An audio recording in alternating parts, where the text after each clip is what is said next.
Hi hello నమస్తే. నేను మీ ఎడపా వినీత్. ఈరోజు నేను చెప్పబోయే podcast long walk to freedom. మీకు దాదాపు పుస్తక పఠనం చేసేవాళ్ళైతే ఈ పుస్తకం గురించి తెలిసే ఉంటుంది. అవును, లాంగ్ వాక్ టు ఫ్రీడమ్ అనేది నెల్సన్ మండేలా గారి గురించి రాసిన పుస్తకం. స్వేచ్ఛ కోసం సుదీర్ఘ ప్రయాణం చేసిన నెల్సన్ మండేలా గురించి ఈ పుస్తక అనువాదం జరిగింది. ఇది అనువదించిన వాళ్ళు మన తెలుగువారైన రాపోలు సీతారామరాజు గారు. ఇక మనం ఈ పాడ్కాస్ట్లోకి ఎంటర్ అవుదాం. లాంగ్ వాక్ టు ఫ్రీడమ్ పుస్తకం నెల్సన్ మండేలా ఆత్మకథ.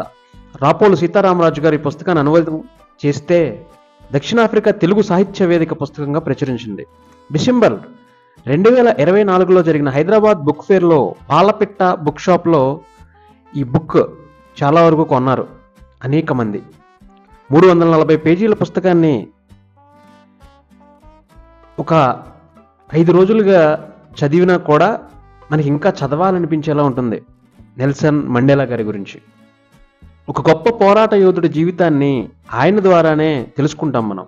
27 సంవత్సరాలు అత్యంత దుర్భరమైన కష్టతరమైన జైలు జీవితం గడిపిన మండేలా జీవిత స్వేచ్ఛాకాంక్ష అనితర సాధ్యం అనిపిస్తుంది. 27 సంవత్సరాల్లో చివరి 2 సంవత్సరాల్లో మాత్రమే కాస్త మెరుగైన జైలు జీవితాన్ని గడిపే అవకాశాన్ని ఇచ్చింది దక్షిణాఫ్రికా తెల్ల జాత్యాహంకారం, అక్కడ యొక్క ప్రభుత్వం. అంటే జాతి వైరుధ్యాలు అనేవి, అంటే రేసిజం అంటాం ఇంగ్లీష్లో, చాలా వరకు మనం తెల్లవారైన బ్రిటిష్ వాళ్ళు లేదా అమెరికన్సో లేకపోతే వగైరా వగైరా కొన్ని కంట్రీస్లో మనం చూస్తుంటాం. కానీ ఎక్కువ నల్లవారు ఉన్న ఆఫ్రికన్ కాంటినెంట్లో కూడా జాతి వివక్ష, జాత్యాహంకారం అనేది ఉంది. అది కూడా అమెరికా సహా ప్రపంచ దేశాలన్నీ ఆర్థిక ఆంక్షలు, దౌత్య సంబంధాల బహిష్కరణ, క్రీడల బహిష్కరణ వలన దేశ ఆర్థిక వ్యవస్థ పునారిల్లిపోతున్న దశలో ప్రపంచ దేశాల ఒత్తిడికి తలవొగ్గి మండేలా విడుదలకు సన్నాహాలు చేసింది అప్పుడు ప్రభుత్వం. అంతర్గతంగా ఆఫ్రికన్ నేషనల్ కాన్ఫరెన్స్ ఆధ్వర్యంలో సాయుధ స్వాతంత్ర పోరాటం కూడా ఉధృతం అవుతున్న నేపథ్యంలో శాంతి కాముకుడైన మండేలా జైలు నుండే ప్రభుత్వంతో చర్చలు మొదలుపెట్టి జాతి వివక్షకు తావులేని దక్షిణాఫ్రికాలో తెల్లజాతి ప్రజలు కూడా అన్ని రకాల హక్కులతో బతికే పరిస్థితులే ఉంటాయి తప్ప వారి పట్ల వివక్షాపూరితంగా ప్రభుత్వం వ్యవహరించదని పదే పదే హామీ ఇచ్చిన తర్వాత స్వేచ్ఛాయుత ఎన్నికలకు ప్రభుత్వం ఒప్పుకుంటుంది. ఎన్నికలకు ముందే మండేలా విడుదలవుతాడు. అమెరికా సహా ప్రపంచ దేశాలన్నీ పర్యటిస్తాడు.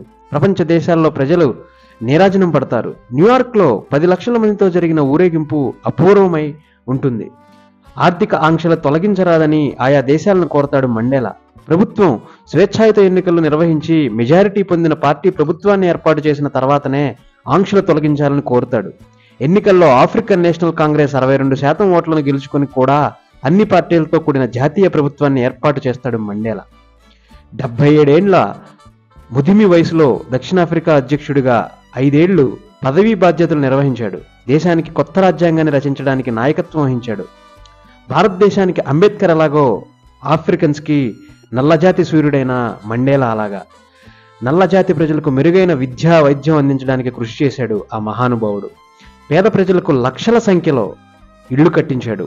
ఇంకా చేయవలసిన పనులు చాలా ఉన్నా 5 ఏళ్ల తర్వాత రాజకీయాల నుంచి విరమించుకొని దేశ పునర్నిర్మాణ బాధ్యతలు కొత్త తరానికి అందించాడు. ఆ తర్వాత మండేలా ఫౌండేషన్ ద్వారా సామాజిక సేవలో నిమగ్నమయ్యాడు. దేశంలో పాఠశాలలు, స్కూల్స్, దవాఖానాలు నిర్మించడానికి నిధులు సేకరించి ఫౌండేషన్ ద్వారా వాటి అమలు కోసం కృషి చేశాడు. దేశంలో పిచ్చిరెళ్లిపోతున్న ఎయిడ్స్ వ్యాధి నిరోధానికి కృషి చేశాడు. చివరిదాకా దేశ ప్రజల సేవలో నిమగ్నమయ్యాడు మండేలా. 95 ఏళ్ల సుదీర్ఘ జీవితంలో 95 ఏళ్ల వయసులో 2013 డిసెంబర్ 5న తనువు చాలించాడు మండేలా. భారత ప్రభుత్వం కూడా మండేలాకు భారతరత్న పురస్కారాన్ని ప్రదానం చేసింది. ఆయన భారత పర్యటనలో పురస్కారాన్ని గ్రహించి భారత పార్లమెంట్లో ప్రసంగిస్తాడు కూడా. అయితే మండేలా ఈ అంశాన్ని తన ఆత్మకథలో ప్రస్తావించలేదు. ఎందుకో అది కూడా తెలియలేదు. దక్షిణాఫ్రికాలో గాంధీ చేసిన అహింసాయుత పోరాటాన్ని మండేలా గుర్తించినా వాటి పట్ల గౌరవ భావం ఉన్నా తీవ్రమైన హింసకు పాల్పడుతున్న ప్రభుత్వాన్ని అహింసాయుత పోరాటాల ద్వారా లొంగదీయలేము అని మండేలా నమ్ముతాడు. సాయుధ పోరాటానికి మొగ్గు చూపాడు మండేలా. జవహర్ లాల్ నెహ్రూ పుస్తకాలు చదివి అయ్యాడు. నెహ్రూ రాసిన గ్లింప్సెస్ ఆఫ్ ఓల్డ్ హిస్టరీ చదివినట్టు ప్రస్తావించాడు ఈ పుస్తకంలో. నెహ్రూలో ఆధునిక సోషలిస్ట్ భావజాలాన్ని మండేలా ఇష్టపడినట్టు చాలా వరకు రాశారు ఈ ఆత్మకథలో. జైలు జీవితం అతన్ని చాలా మార్పులకు లోన్ చేస్తుంది. ప్రభుత్వంతో ఏనాడు రాజీ పడకపోయినా చివరకు చర్చల ద్వారానే పరిష్కారం సాధ్యమని నమ్మాడు. తాను నమ్మిన మార్గంలో సిద్ధాంతంలో ప్రభుత్వంతో చర్చలు ప్రారంభించి అంతిమ పరిష్కారానికి చేరుకున్నాడు. ఆఫ్రికన్ నేషనల్ కాంగ్రెస్ సభ్యులు తొలుత చర్చలకు సముఖంగా లేకపోయినా చర్చలకు పరిపక్వమైన పరిస్థితులు ఏర్పడి ఉన్నాయని, ఆ అవకాశాన్ని చేజారనివ్వవద్దని వారిని ఒప్పించి ప్రభుత్వంతో చర్చలు కొనసాగించి సఫలం చేశాడు. చర్చలు సఫలం కావడానికి 3 కారణాలు తోడయ్యాయి. దానిలో మొదటిది ప్రపంచ దేశాల ఆర్థిక ఆంక్షలు, దౌత్య సంబంధాలు తెగపోవడంతో దేశ ఆర్థిక వ్యవస్థ చిన్నాభిన్నం అవుతుందని చెప్పాడు. అధ్యక్షుడు బోదా ఈ సంక్షోభాన్ని తట్టుకోలేక రాజీనామా చేశాడు. ఆ టైంలో ఈయన స్థానంలో క్లరిక్ అధ్యక్షుడు అవుతాడు. ఇక రెండోది ఉదారవైది అయిన క్లరిక్ జాతి వివక్ష విధానాలను స్వస్తి పలికాడు. చర్చలకు మార్గం సుగమం చేశాడు. ఇక మూడోది దేశంలో సాయుధ పోరాటం తీవ్రతరం కావడం. వీటిల్ని మండేలా తన ఆత్మకథలో ఎలా తను ప్రజలకి ఉపయోగపడ్డాడో చెప్పడం ప్రారంభించాడు. జాత్యహంకారం, జాతి వివక్ష లేని ఆధునిక దక్షిణాఫ్రికా ఏర్పడడానికి కారకులైన నెల్సన్ మండేలా FW క్లర్క్లు 1993 నోబెల్ శాంతి బహుమతికి ఎంపికయ్యాడు. పుస్తకం చదివిన తర్వాత మండేలా జీవిత స్ఫూర్తిని మనం పొందుతాం. ఎన్ని కష్టాలు ఎదురైనా జీవిత స్వేచ్ఛను కోల్పోకుండా కడదాకా నిలబడిన ఆయన మనోధైర్యం పాఠకుడిలో స్ఫూర్తిని నింపి తీరుతుంది. సీతారామరాజు ఈ పుస్తకం రైటర్ అనువాదం సరళంగా చాలా సాఫీగా సాగుతుంది. మండేలా జీవితంలో ముఖ్యమైన ఘట్టాలతో కూడిన ఒక ఫోటో గ్యాలరీ పుస్తకంలో తెరిస్తే బాగుండేదని చాలామంది పాఠకులు అనుకున్నారు వాళ్ళ కామెంట్స్లో. మండేలాతో పనిచేసిన ఆఫ్రికన్ నేషనల్ కాంగ్రెస్ పోరాట యోధులు Oliver Tambo, Walter Sisulu, Joe Slovo, Ahmed Kathrada, Alfred Nzo తదితరులు ఫోటోలు అక్కడ కనిపించవు. అవి ఇంగ్లీష్ ఒరిజినల్ పుస్తకంలో లేకపోయినా తెలుగు పుస్తకంలో వేసి ఉంటే పుస్తకానికి వాల్యూ ఎడిషన్ అయి ఉండేదని చాలామంది అభిప్రాయపడ్డారు. ఇక మనకి ఈ పుస్తకం తెరిచిన తర్వాత నుంచి చివరి దాకా మనకి ఆద్యాంతం నెల్సన్ మండేలా పోరాటం గురించి, అతను ప్రపంచానికి ఇచ్చిన స్వేచ్ఛ గురించి, జనం కోసం అతను పడిన తపన గురించి, పోరాటం ఎలా చేయాలో చెప్పిన విధానం గురించి మనకి కళ్ళకు కట్టినట్లు కనబడుతుంది. మండేలా చనిపోయినప్పుడు ఏం జరిగిందనేది ఒక చివరి మాటలో ఉంటుంది.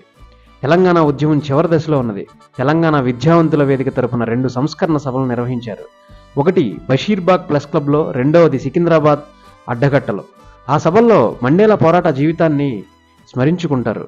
కొత్త దక్షిణాఫ్రికా ఏర్పడి 20 ఏళ్ళు అయినా ఆయన కలలు ఇంకా పూర్తిగా నెరవేరలేదన్న విషయాన్ని విశ్లేషించుకుంటారు. దక్షిణాఫ్రికాలో నల్లజాతి ప్రజల ఉద్ధరణకు ఇంకా చాలా చేయాల్సి ఉన్నదని అతను అనుకున్నాడని ప్రస్తావించుకుంటారు. తెలంగాణ సాధన తర్వాత మనకు ఈ వైఫల్యాలు ఒక పాఠంగా పనికి వస్తాయని విశ్లేషించుకుంటారు అని ఈ అనువాద రచయిత చెప్పాడు. ఇకపోతే నాకు అనిపించింది ఏంటంటే, పర్వత శిఖరం చేరుకున్నాకే తెలుస్తుంది అధిరోహించాల్సిన పర్వతాలు మరెన్నో ఉన్నాయని అన్న మండేలా మాటలు మనందరం గుర్తుంచుకోవాల్సిందిగా నేను కోరుకుంటాను. అవసరం ఉన్నది కూడా.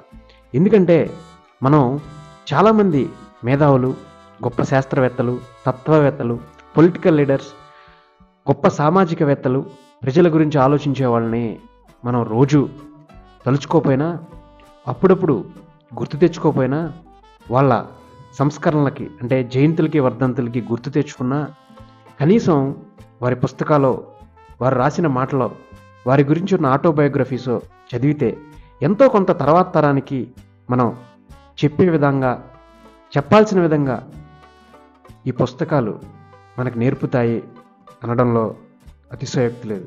కాబట్టి వీలుంటే 10 మందికి చెప్పండి, 10 మందికి షేర్ చేయండి. ఇది ఈరోజు పాడ్కాస్ట్. Thank you. జై భారత్.